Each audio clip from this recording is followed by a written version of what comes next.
अस्सलाम वालेकुम। आज बच्चों हम तीन छोटे छोटे टॉपिक हैं वो पढ़ेंगे। उसमें एक है colour code for carbon registers. इसमें साइड पे आप देख सकते हैं कलर कोड लिखे हुए हैं। ये डिफरेंट रेजिस्टेंसेस की वैल्यू को फाइंड करने के लिए यूज़ करते हैं। इसे बच्चे याद रखने का ये तरीका है जो यूज़ करते थे, ऐसे ही वो जो आम तुक्का हम यूज़ करते हैं कि उसका कोई शॉर्ट टर्म कोई लफ्ज़ बना लिया। जैसे इसे हम बनाते होते थे बी बी रॉय और Great Britain very good white. ठीक है, B B Roy Great Britain very good white.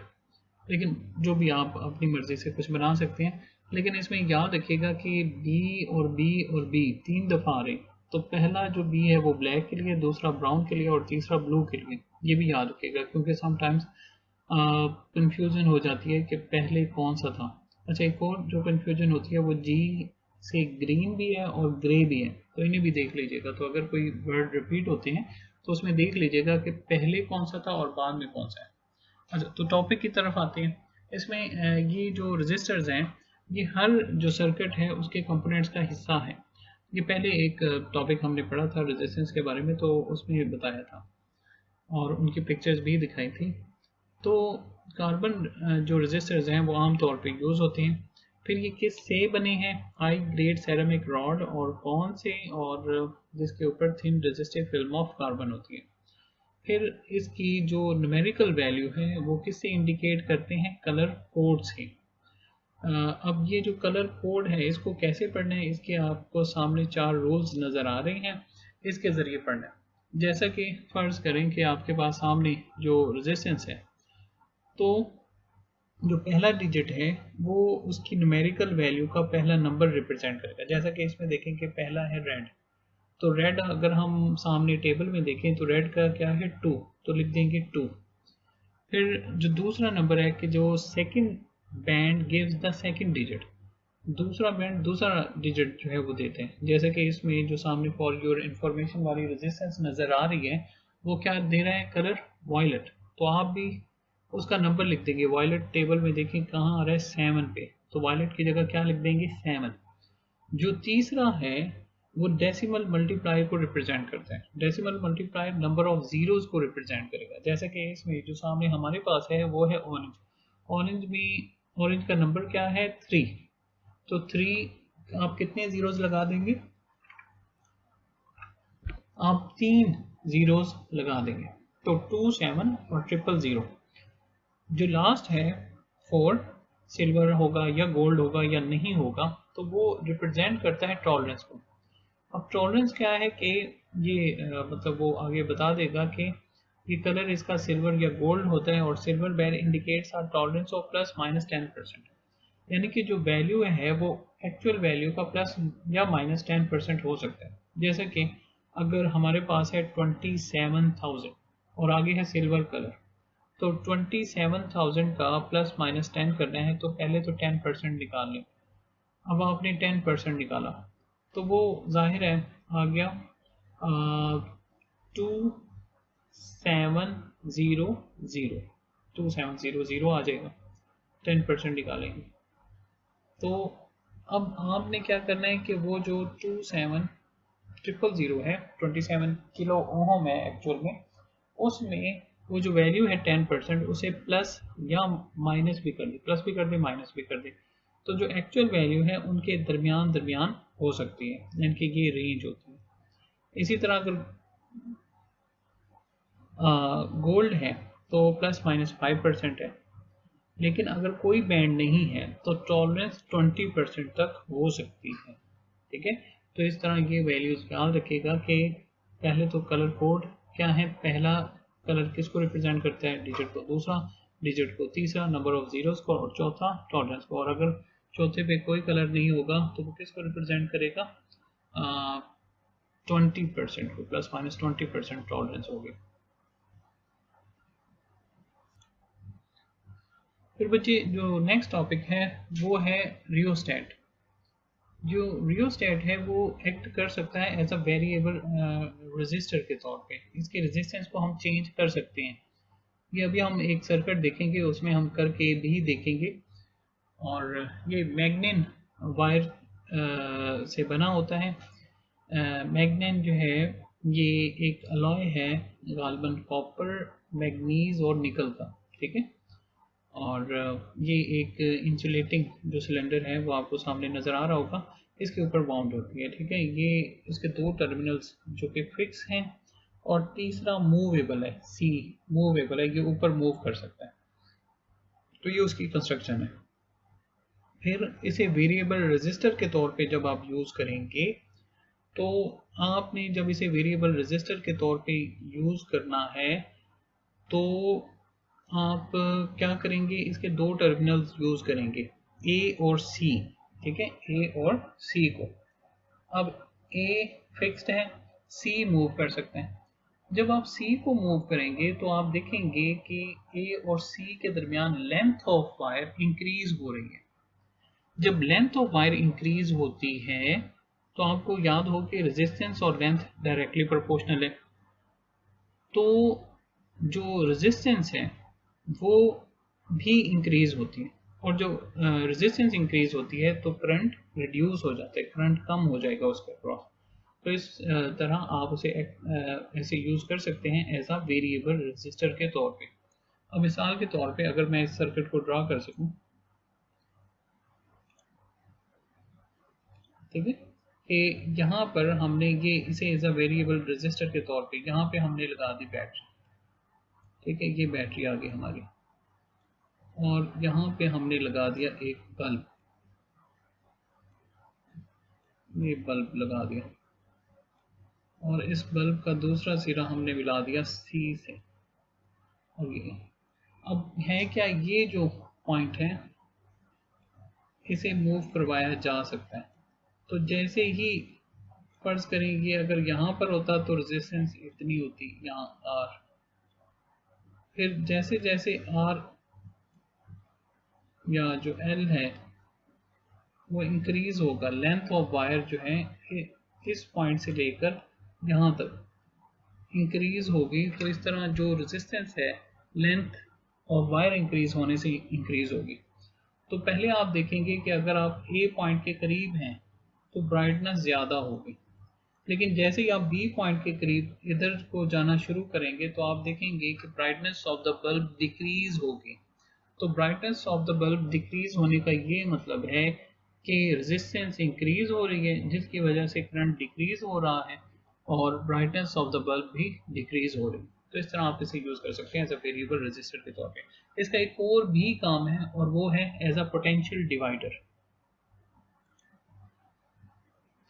As a potential divider में बच्चे ये होता है कि हम अपना जो रिक्वायर्ड पोटेंशियल है उसे ऑब्टेन कर सकते हैं, ठीक है, उसे हम ऑब्टेन कर सकते हैं किसी भी पॉइंट पे, जितना हमें पोटेंशियल चाहिए होता है उतना ऑब्टेन कर सकते हैं।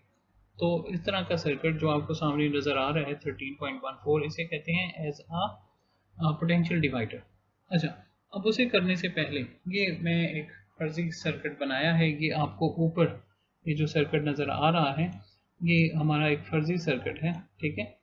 तो ये मतलब बुक में नहीं है, ठीक है, ये जो अब फर्ज करें यहाँ पर पोटेंशियल देते हैं V, ये रेजिस्टेंस है R1 और जो दूसरी है वो क्या है R2, ठीक हो गया। अब कोई हमसे पूछे कि बताएं ओहम लॉ को यूज करते हुए इस सर्किट में लिखें कि V कितना है, तो V is equal to I R के बराबर है। अब यहाँ पर जो दोनों रेजिस्टेंस है वो सीरीज में है, तो इसे लिख सकते हैं ना, V is equal to I R1 plus R2, ठीक है। या इस सर्किट में अगर कोई करंट पूछे I किसके बराबर है, तो हम लिख सकते हैं ना, इक्वल है V over R1 plus R2।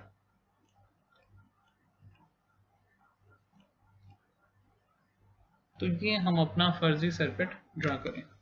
अब फर्ज करें कि कोई यहाँ पर वोल्ट मीटर लगाना चाहता है इधर वोल्ट मीटर लगाता है, यहाँ पे उसने लगाया वोल्ट मीटर, ठीक है, R1 के अक्रॉस या R2 के अक्रॉस भी लगा सकते हैं। वो कहते हैं यहाँ पर पोटेंशियल कितना होगा, तो अगर वो फार्मूला बनाना चाहते हैं तो वो लिखेगा V1 is equal to I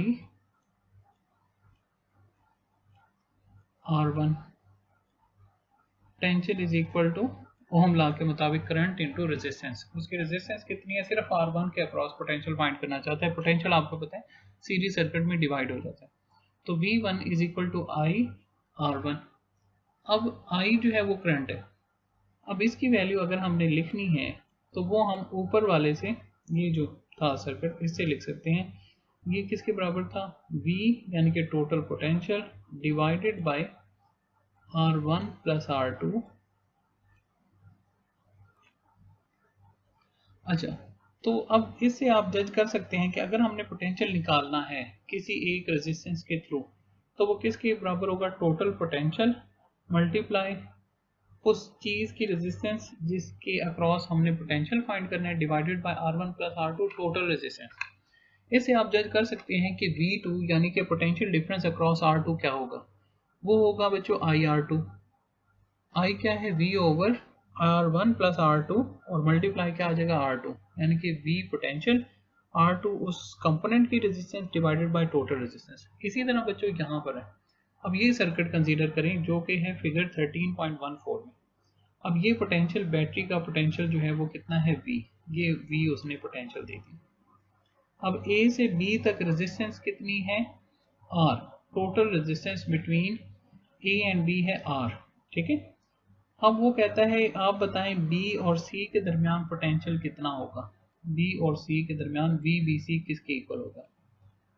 तो आप जज कर सकते हैं कि कितना पोटेंशियल होगा, टोटल पोटेंशियल V मल्टीप्लाई उस कंपोनेंट की रेजिस्टेंस जिसके अक्रॉस पोटेंशियल फाइंड करना है, और वो क्या है R divided by total resistance of the combination, वो कितनी है R डिवाइडेड बाय R। तो इस तरह आप जज कर सकते हैं कि इसके अक्रॉस कितना पोटेंशियल होगा। तो जैसे कि बुक में किया है कि पहले उसने टोटल जो है वो करंट फाइंड कर लिया कि total potential difference divided by total resistance, वो करंट इतना फ्लो कर रहा होगा V ओवर R के। तो फिर उसने एक कंपोनेंट के थ्रू निकाला और इस तरह जो वैल्यू है वो आ जाएगी।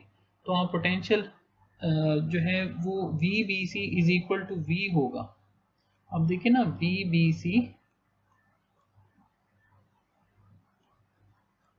अब आप जज करें कि VBC V के इक्वल कब होगा, जब VBC इक्वल होगा V के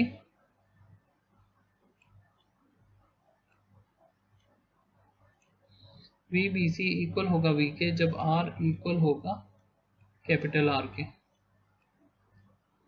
इस तरह VBC इक्वल 0 होगा जब R इज इक्वल टू 0 होगा, यानी कि आप जो कॉन्टेक्ट पॉइंट है C वाला उसे बिल्कुल B के ऊपर रख दें, ठीक है। तो उस वजह से जो length of the wire between B and C वो 0 हो जाएगी, तो रेजिस्टेंस 0 हो जाएगी, तो पोटेंशियल भी उसके अक्रॉस 0 हो जाएगा। तो इस तरह आप मुख्तलिफ चेंजेस के जरिए आप फाइंड कर सकते हैं।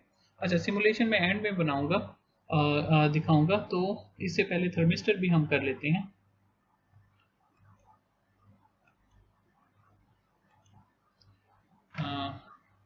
सिमुलेशन मैं एंड में दिखाऊंगा, तो सिमुलेशन से पहले हम थर्मिस्टर वाला टॉपिक कर लेते हैं। अब इसमें देखें, ये है thermistor.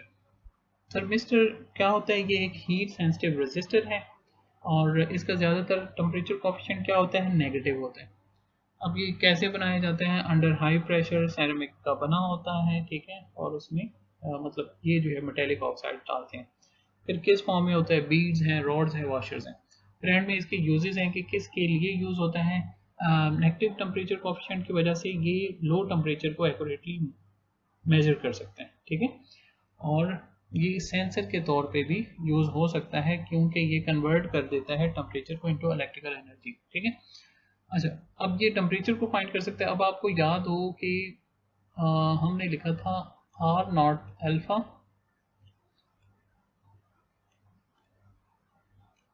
Is equal to R T minus R not,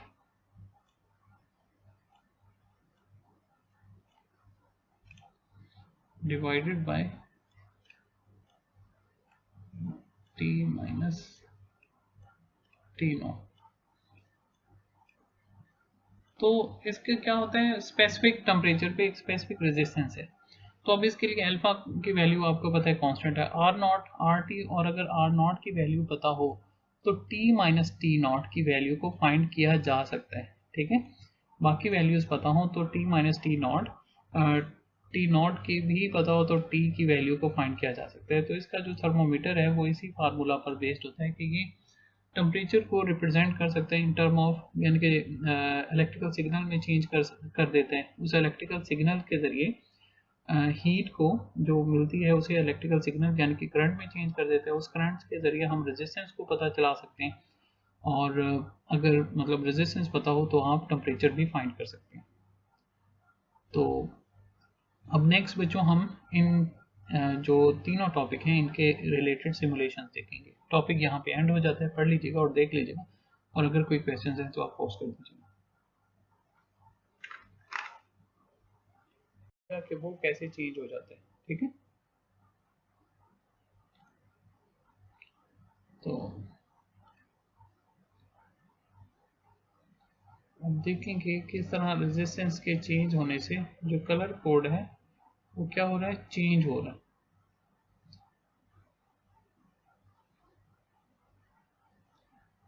तो ये था रिलेटेड कलर कोड का, कि कलर कोड कैसे चेंज हो जाता है फॉर चेंजिंग रेजिस्टेंस। तो डिफरेंट जो रेजिस्टेंसेस हैं उनके लिए जो कलर कोड है वो क्या होता है, डिफरेंट होता है। ठीक है, तो आप इसे जज कर सकते हैं कि वैल्यू क्या होगी। ओके बच्चे, जो नेक्स्ट है वो रिलेटेड है रियोस्टेट से।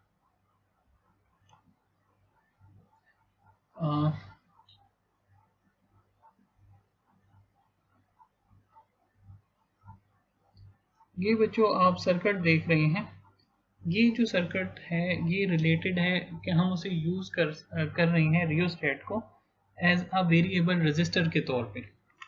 अब आप देखें कि अब उसे टर्मिनल ए और सी के दरमियान लगाया गया है। जो ए और सी हैं वो आप देख रहे हैं, जो बी है वो इसमें यूज़ नहीं किया गया, बी को यूज़ नहीं किया गया, वेरिएबल रजिस्टर है। तो ये देखें अभी रेजिस्टेंस कितनी है, 5 ओहम। अभी आप रेजिस्टेंस देखें 5 ओहम, और बल्ब की ब्राइटनेस देखें। ठीक है, बल्ब की आप ब्राइटनेस देख सकते हैं। अब ज़रा मैं रेजिस्टेंस बढ़ाने लगा हूँ और बल्ब की ब्राइटनेस पे फ़र्क देखें क्या हो रहा है। ठीक है, बल्ब डिम होता गया जहाँ तक कि बिल्कुल ही उसकी जो ब्राइटनेस है वो ख़त्म हो गई। तो इससे आपको ये पता चला कि आप अगर रेजिस्टेंस को कम कर रहे हैं, ठीक है, ये फुली ब्राइट है, तो इससे जो रेजिस्टेंस है वो कम होती जा रही।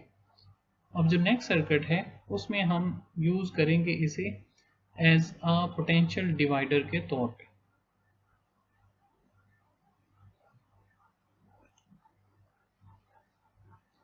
जी बच्चे, इसमें आप देख सकते हैं कि हम इसे यूज़ कर रहे हैं एज अ पोटेंशियल डिवाइडर के तौर पे।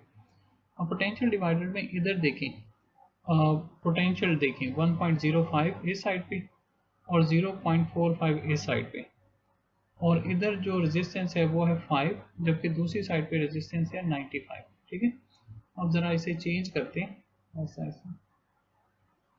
ठीक है, और आप पोटेंशियल का जो डिफरेंस है वो भी देख सकते हैं और ब्राइटनेस को भी।